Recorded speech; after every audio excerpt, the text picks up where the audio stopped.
오늘은 대림절 첫 번째 절기입니다. 그리고 대림절은 그런데 어떤 절기입니까? 무엇보다도 성탄을 기다리는 절기입니다. 하나님이신 예수님이 이 땅에 처음 인간으로 오셨다 하여 성탄이라고 합니다. 약 2000년 전에 유다 베들레헴 마구간에서 예수님이 인간으로 출생하셨습니다. 인간을 죄에서 구원하기 위해서 이 땅에 오셨죠. 그리고 이때를 초림, 처음 오셨다라고 말합니다. 대림절은 이렇게 예수님이 인간으로 오신 성탄을 기억하는 절기입니다. 그리고 또한 지금은 성탄절을 준비하는 시기입니다. 매년 12월 25일을 우리는 성탄절로 정해서 지키고 있습니다. 주님이 오신 날을 기뻐하며 잔치를 베푸는 것은 너무나 당연하지요. 그렇기에 이 성찬절은 준비해서 맞이해야 합니다. 성탄 트리도 장식하고 무엇보다도 기도하면서 보다 경건하게 보내야 하는 시기라 할 수 있죠. 근데 우리는 이것이 또 연말과 겹치면서 또 많은 모임도 갖습니다. 그래서 그렇지만 사실 더 경건하게 간절하게 성탄을 준비해야 되는 시기입니다. 마지막으로 대림절은 다시 오실 예수님을 기다리는 절기입니다. 예수님은 죽으신 후에 부활하셨고 승천하셨는데 다시 오신다고 약속하시면서 가셨습니다. 그리고 다시 오실 때는 우리가 지금으로서는 예상하기 힘든 우주적인 대격변이 있을 겁니다. 질적인 변화가 있을 겁니다. 그렇게 다시 오시는 예수님을 기다리는 절기가 바로 대림절이라고 할 수가 있죠. 약속을 믿고 기대를 가지고 주님을 기다리는 절기입니다. 물론 대림절이 있는 4주, 한 달 동안만 다시 오실 주님을 기다리고 나머지 11달은 그렇지 않아도 된다라는 것이 아닙니다. 기독교인이라면 언제나 예수님이 다시 오실 날을 기다려야 됩니다. 그래서 초대교회 성도들은 예배 때마다 외친 말이 있습니다. 바로 마라나타, 주여 오시옵소서라는 의미입니다. 당시 성도들은 주님이 속히 오시기를 손꼽아 기다렸습니다. 매일이 그리고 매주가 대림절이었던 거죠. 이렇게 대림절은 최초의 성탄을 기억하며 지금 성탄절을 또한 준비하고 다시 오실 주님을 기다린다라는 의미로 더 깊이 더 집중적으로 생각하는 그런 절기가 되어야 합니다. 그런데 여러분들도 예수님이 다시 오길 기다리십니까? 아멘이시죠? 또 간절히 기다리십니까? 그래요. 1부 때보다는 아멘 소리가 많네요. 좀 전에 초대교회 성도들은 예배 때마다 마라나타, 주여 오시옵소서 라고 할 정도로 간절한 마음으로 예수님이 속히 오시길 기다렸습니다. 근데 솔직히 말하자면 지금은 많은 성도들이 간절하게 예수님의 재림을 기다리지 않아요. 물론 우리가 말로는 예수님이 오시면 좋겠다, 주님이 빨리 오시면 좋겠다 라고 하지만 그런 간절함이 사라진 지 오래입니다. 그럼 언제 예수님의 재림을 가장 간절하게 기다릴까요? 이 데살로니가 전서를 읽어보면 아시겠지만 각 장마다 말미에 예수님의 강림, 즉 재림을 언급합니다. 바울이나 데살로니가 교회 교인들도 당시 다른 그리스도인들처럼 재림을 손꼽아 기다렸어요. 왜겠습니까? 그때는 박해와 고난이 심각했기 때문입니다. 예수님이 다시 오시면 그런 박해와 고난이 끝나고 눈물이 그치고 또 아픔이 사라지고 죽음이 사라지기 때문에 초기 그리스도인들은 예수님의 재림을 늘 간절히 기다렸던 겁니다. 그렇게 예수님이 다시 오신다라고 했을 때 우리가 생각하고 그리고 익숙한 어떤 공간적, 시간적 이동을 말하지 않습니다. 예수님이 지금도 우주 어느 한 공간에 있다가 짠 하고 나타나는 게 아니에요. 또 시간적으로도 마찬가지겠죠? 과거나 미래에서 예수님이 다시 오시는 것이 아닙니다. 예수님이 오신다는 것은 이러한 시간과 공간을 초월한다는 그런 말이에요. 그리고 예수님이 오실 때 완전한 질적인 변화, 이 온 우주가 완전히 다 변하게 되는 완전히 새로운 세상이 펼쳐지게 되죠. 그거는 우리가 지금까지 경험해 본 바가 없습니다. 그렇기 때문에 솔직히 이를 좀 상상하기는 좀 어렵지만 성경에서 분명히 말씀하고 있는 게 있습니다. 그날이 오면은 더 이상 고통이 없고 눈물도 없고 아픔과 상처도 심지어 죽음도 없습니다. 어떤 의미에서 예수님이 다시 오실 때는 완성되고 완전해지는 그런 시간입니다. 늙고 아프고 죽는다는 것은 불완전하다는 의미가 아닙니까? 그러나 예수님이 다시 오실 때는 이 모든 것이 사라지고 오직 주님과 영원한 삶을 살게 되죠. 완전해지고 완성되는 겁니다.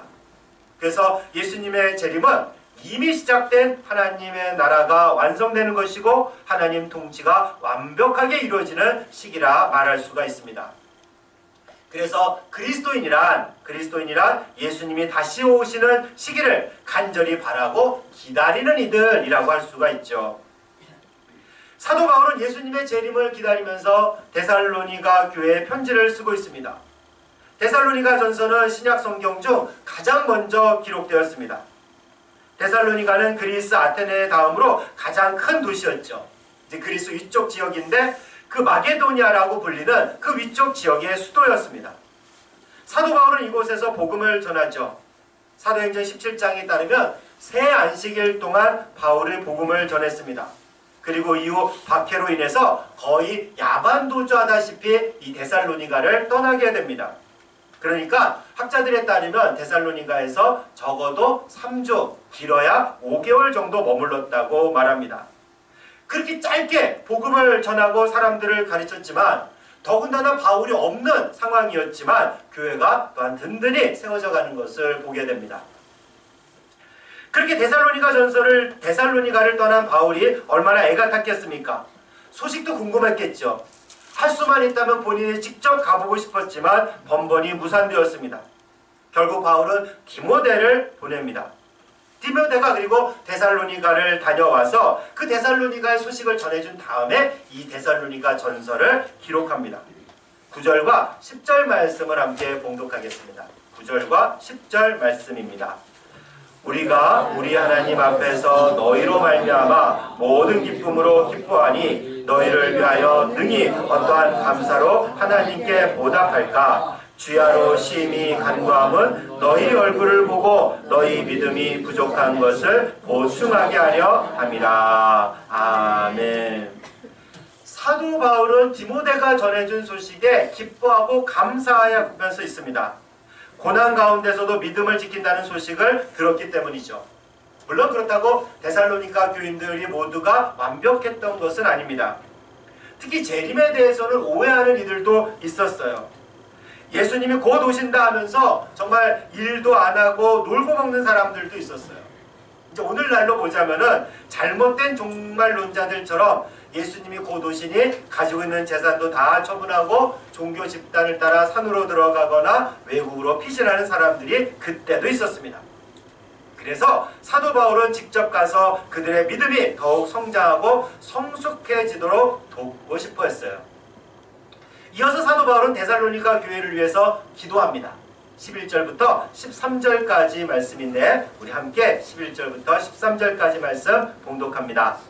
하나님 우리 아버지와 우리 주 예수는 우리 길을 너희에게로 갈 수 있게 하시오며 또 주께서 우리가 너희를 사랑함같이 너희도 피차간과 모든 사람에 대한 사랑이 더욱 많이 넘치게 하사 너희 마음을 굳건하게 하시고 우리 주 예수께서 그의 모든 성도와 함께 강림하실 때에 하나님 우리 아버지 앞에서 거룩함에 흠이 없게 하시기를 원하노라. 아멘.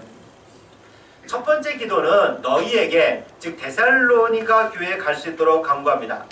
빨리 만나 은혜를 나누고 하나님 나라 복음에 대해서 더 가르쳐주고 싶었기 때문입니다.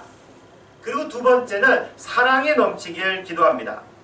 바울이 그들을 사랑했던 것처럼 데살로니가 교인들도 서로 사랑하고 그리고 모든 사람에 대해서도 사랑이 넘치길 기도합니다. 그리고 마지막으로 거룩하길 기도하고 있어요. 흠도 없이 거룩하기를 기도합니다. 완벽한 거룩함이죠. 근데 물론 지금은 불가능합니다. 완벽하게 거룩한 그리스도인은 없어요. 그러나 예수님이 다시 오실 때 완벽한 거룩함이 가능해지죠.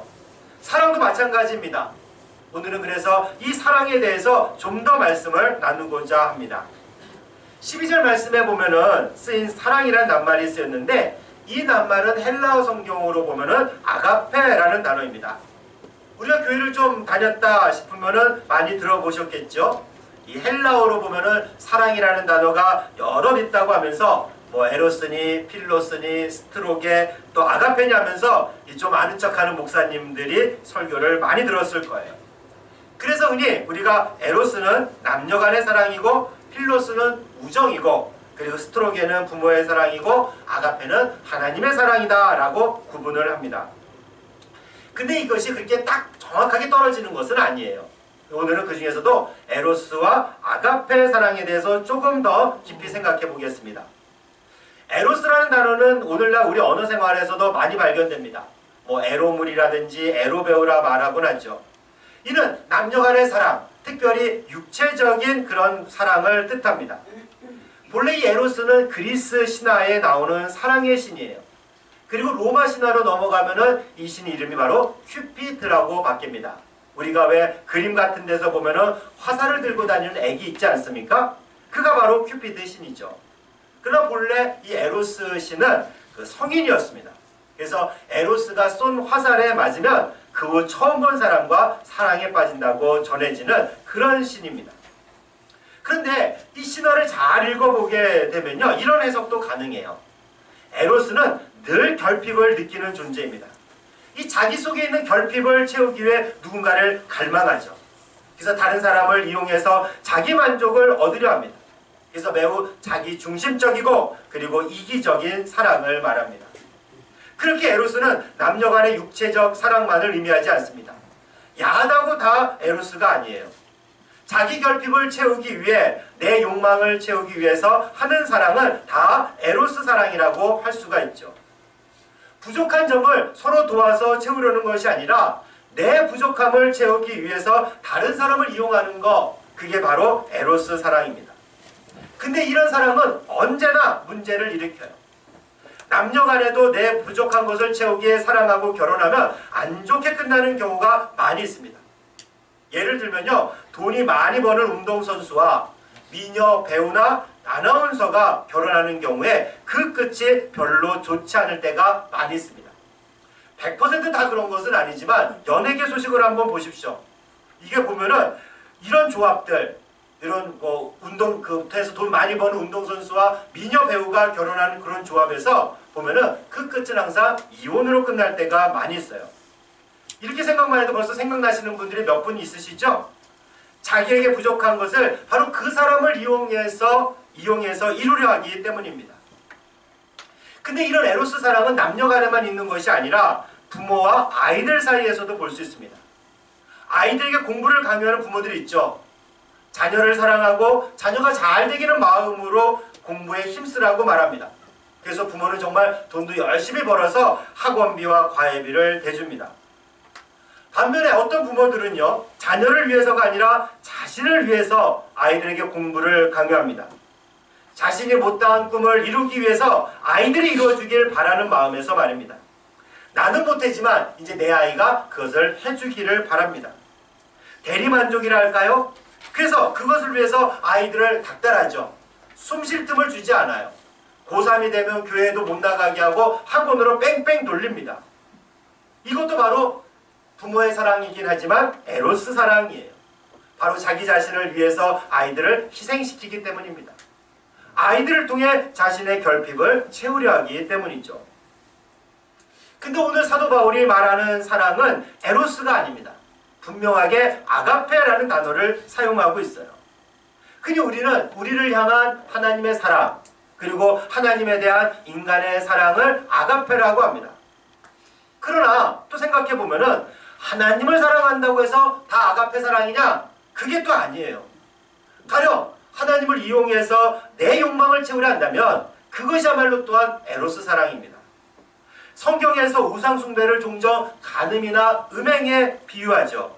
실제 이방성 신전에서는 간음이나 음행이 횡행하기는 했지만 하나님을 섬긴다면서 그리고 실제로는 내 욕망을 위해서 하나님을 이용한다면 그게 바로 우상숭배이고 영적인 간음이고 행음이라는 의미입니다.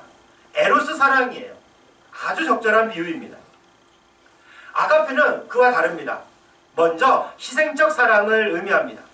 자기를 희생하는 사랑입니다. 상대를 위해서 내 이익을 포기하는 사람이죠. 다른 사람을 위해서 내 것을 포기하는 하나님의 사랑, 포기하는 사랑입니다. 이타적이고 헌신적인 사랑이에요. 이것은 또 내가 남아서 남는 것을 주는 그런 사랑이 아닙니다. 남지 않지만 그것을 퍼주는 것이 바로 이런 사랑이죠. 숨겨져 있는 은밀한 의도도 없습니다. 이런 것들이 바로 아가페 사랑이라고 할 수 있습니다.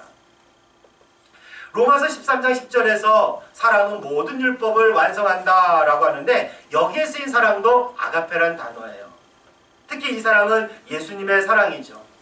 당신을 위해서가 아니라 인간을 구원하기 위해서 예수님은 당신 목숨까지 내주셨습니다. 십자가에서 죽으셨죠. 철저한 이타적인 사랑입니다. 자기를 희생하는 사랑입니다. 그렇게 해서 율법을 완성하셨어요. 근데 오늘 성경은요, 이런 예수님의 사랑을 말하는 것이 아니라 피차 간의 모든 사람에 대한 사랑이라고 하면서 이 아가페라는 단어를 사용하고 있어요. 데살로니가 교회 성도들 사이에서도 아가페 사랑을 하고 나아가 교회를 넘어서 모든 사람들과 아가페 사랑을 하라고 사도는 권면합니다. 교회 안에서 아가페 사랑을, 교회 밖에서도 아가페 사랑을 해야 한다는 말입니다. 다시 말해서 다른 사람을 위해서 자기를 희생하는 사랑을 하라는 말씀이에요. 내 결핍을 채우기 위해서 다른 사람을 이용하는 것이 아니라 다른 사람을 위해서 내 이익을 포기하라 말합니다. 이게 가능하겠습니까? 아까 예수님같이 자기의 목숨을 내줄 정도의 그런 이타적인 사랑이 가능하겠습니까? 우선 생각해 봐야 될 것은 우리가 에로스 사랑이 발전하여 이런 아가페 사랑이 되지 않습니다. 근원 자체가 틀려요. 에로스 사랑을 많이 하면서 시간이 지나면 저절로 아가페 사랑이 되는 것이 아닙니다. 질적으로 틀립니다. 물과 기름이 섞여질 수 없는 것과 마찬가지입니다. 그리고 또한 아가페 사랑은 자발적으로 포기하는 사랑이고 자발적으로 희생하는 사랑입니다. 희생이라는 걸 억지로 강요한다거나 무력과 협박으로 희생을 강요한다면 그건 역시 아가페가 아닙니다. 억지로 희생을 요구하는 이들은 자기 결핍과 부족을 채우려는 에로스 사랑의 대표자일 뿐이죠. 그럼 어떻게 사람 사이에서 이런 아가페 사랑이 가능하겠습니까? 사도가 말했듯이 성도들 사이에서 또 모든 사람을 향하여 아가페 사랑을 할 수 있을까요? 예수님처럼 자기 목숨까지 내어주는 사랑이, 자기를 온전히 희생하는 사랑이 가능할까요? 결론적으로 말씀드리자면 가능하지 않습니다. 인간은 그런 사랑을 할 수 없어요. 그럴 능력이 없습니다. 인간은 불완전하고 부족하기 때문이죠. 다만 예수님이 다시 오실 때에야 비로소 완전해지는 존재입니다. 그렇게 지금은 내 불완전함을 인정해야 됩니다.